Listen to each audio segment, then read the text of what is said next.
Reset Nitin, border पर खड़े जवान का एहसान बनता है कि नहीं?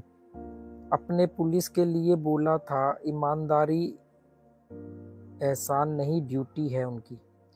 देखो, बॉर्डर पर जो जवान खड़ा है ना, जो बॉर्डर पर जवान खड़ा है, मैंने कई लोगों से बात करी, मुझे ट्रेन वगैरह में जैसे आर्मी वाले मिलते, तो मेरा उनसे सबसे पहला क्वेश्चन होता है कि ऐसे जनरली दोस्ती करने के बाद यही पहला सवाल होता है कि आप फौज में कैसे आए?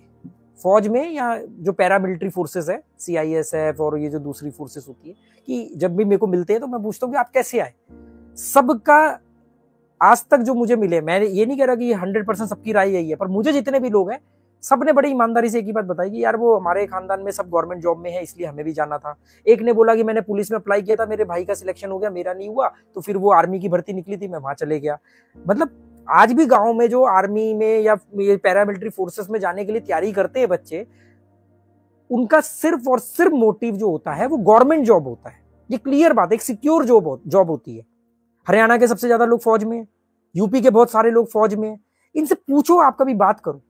फिर मैंने उनसे पूछा कि अच्छा, फिर वो देश के प्रति जान देना, देश के लिए कुछ करना, कह रहे वो बाद में आता है। वो एक तो साइकोलॉजिकल रहता ही है ना कि भाई हम क्या काम करने जा रहे हैं। देखो, जो बॉर्डर पर जवान खड़ा है ना, वो और एक सरकारी क्लर्क जो सरकार में सिस्टम में रह के आपके लिए काम कर रहा है, एक नगर निगम के अंदर काम करने वाला, ये सभी बराबर की अपने कर्तव्य निभा रहे हैं। आप ऐसा नहीं कर सकते कि यार वो आदमी जो वहां खड़ा है वो ज्यादा बेहतर है और ये वाला कम बेहतर है कि क्योंकि ये एक AC के कमरे में बैठ के काम कर रहा है। भाई अगर वो काम नहीं करेगा तो वो, अगर मान लो सरकार के अंदर अगर कोई अकाउंट्स डिपार्टमेंट में काम नहीं करेगा तो वही बॉर्डर पर खड़े जवान को तनख्वाह कैसे जाएगी? कैसे पैसा ट्रांसफर होगा? वित्त मंत्रालय के अंदर जो लोग बाबू लोग बैठे हुए हैं, अगर वो अपना काम ना करे तो आप लोगों से टैक्स कलेक्शन और वो पैसा ट्रांसफर आर्मी वालों को कैसे होगा सैलरी के रूप में? तो आप किसी को भी आप नजरअंदाज नहीं कर सकते। ऐसा नहीं है कि जवान को आप ज्यादा क्रेडिट दे रहे हो। अगर आपके घर के बाहर नगर निगम वाले सफाई ना करें ना, तो बीमारियों से आप लोग मर जाओगे, जितना दूसरा देश हमला करके नहीं आपको मारेगा। ये तो सच है। अगर नगर निगम वाले सफाई ढंग से ना करें और उससे बीमारियां फैले तो मौतें कितनी होंगी? इतनी मौतें तो पाकिस्तान ने हमला करके भी नहीं करी होंगी। तो आप किसी की भूमिका को नजरअंदाज नहीं कर सकते। हमारे यहाँ क्या होता है कि किसी पर्टिकुलर कुछ ऐसी चीजें होती है जिनको बहुत हाईलाइट कर दिया जाता है। वो हाईलाइट इसलिए किया जाता है कि हिंदुस्तान के लोग इमोशनल फूल है, उनके जज्बातों को यूज किया जाता है, उनके जज्बातों को यूज किया जाता है। रोड एक्सीडेंट में जितने लोग मरते हैं, बॉर्डर पर खड़े हुए जवानों से कई ज्यादा लोग वो मरते हैं रोड एक्सीडेंट पे। सोचो, अगर वहां पर ट्रैफिक पुलिस या सिस्टम अगर ढंग से काम करे तो उनकी मौतें कम हो, या हो सकता है वो ढंग से और काम ना करते तो मौतें बहुत ज्यादा होती।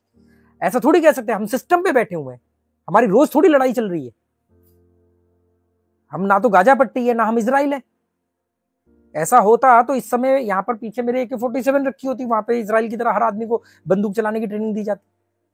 आप ऐसा नहीं कर सकते कि किसी आपने किसान को बहुत हीरो बना दिया या जवान को बहुत हीरो बना दिया। सबके अपने अपने रोल है, इनको कम भी नहीं करना है।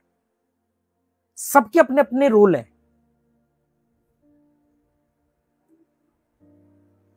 किसान को फसल का अच्छा दाम नहीं मिलेगा, वो खेती छोड़ देगा। वो ये नहीं कहेगा कि मैं भूखा मर जाऊंगा पर मैं खेती करूंगा लोगों के पेट भरने के लिए, नहीं बोलेगा। किसान भी वही फसल उगाता है जिसमें उसको प्रॉफिट ज्यादा होता है। सब कुछ अपने अपने फायदे के लिए होता है। इसके बीच में जब ईमानदारी लाते हो तब इसको देशभक्ति बोल सकते हैं। हाँ देखो, हम तो अपना काम कर रहे हैं, हमें अपना पेट भी भरना है, अपने बच्चों का भी पेट भरना है, फ्यूचर सिक्योर भी चाहिए, पर देश के लिए भी हम काम कर रहे हैं क्योंकि हम अपना काम ईमानदारी से कर रहे हैं। अगर एक नगर निगम का कर्मचारी ईमानदारी से काम करता है और अगर देश के बॉर्डर पर खड़ा हुआ जवान ईमानदारी से काम करता है तो ये दोनों ही देशभक्ति है। इसीलिए सरकारों के अंदर काम करने वाले लोगों को, बाबुओं को, नौकरी नहीं बोला जाता है, सर्वेंट नहीं बोला जाता, इनको सर्विस बोला जाता है, सेवा, पुलिस सर्विस। कि पैसा तो वो भी ले रहे हैं पर वो एक सेवा में है, एक एडमिनिस्ट्रेशन में है, सिस्टम का हिस्सा है। वो किसी लाला की नौकरी नहीं कर रहे हैं कि हम अपने घर में मर्सिडीज खरीद लेंगे दुनिया जाए भाड़ में।